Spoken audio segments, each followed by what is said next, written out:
Donc, vous allez lancer vos campagnes de prospection.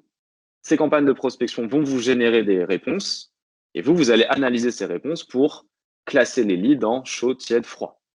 Et une fois que vous avez classé ces leads, il va falloir suivre de près les chauds et tièdes. Donc, quand je dis suivre de près, c'est que vous êtes dans une relation maintenant personnelle avec ces personnes-là. Les personnes vous ont répondu. Donc là, vous êtes vraiment dans une deuxième partie qui est plutôt une partie de conversion. D'accord? La première partie, c'est l'acquisition. La deuxième partie, c'est la conversion. Quand vous avez un lead tiède ou un lead chaud, vous êtes plutôt en conversion. Et puis, on va voir ce qu'on fait également des leads froids que vous allez générer. Donc, je vous rappelle, vous avez mis en place votre routine de prospection pour vous donner un schéma global et vous montrer comment fonctionne la suite. Donc, vous avez lancé votre routine de prospection sur LinkedIn. Donc, 100 personnes sont contactées chaque semaine. 3 cas possibles. Premier cas possible, les personnes qui vont laisser en attente votre invitation.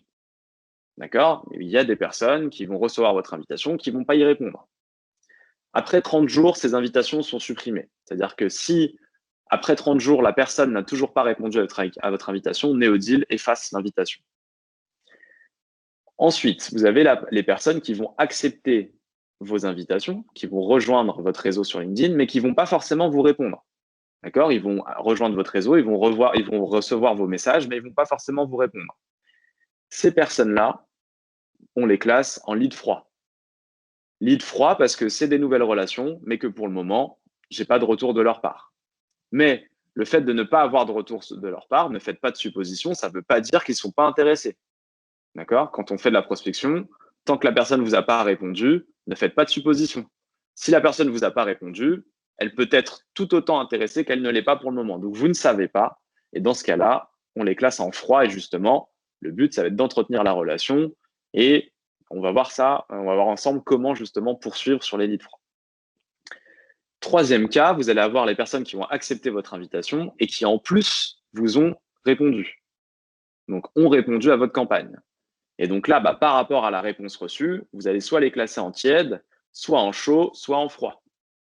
D'accord? Ça va être à vous de voir en fonction de la réponse reçue. Et donc, des leads tièdes, vous allez les suivre de près. Des leads chauds, pareil, vous allez les suivre de très près. D'accord? Et donc, comment ça fonctionne? Sur Neodeal, donc là, je vous présente encore une fois la plateforme, vous avez une partie où on va vous remonter toutes les personnes qui répondent à vos campagnes.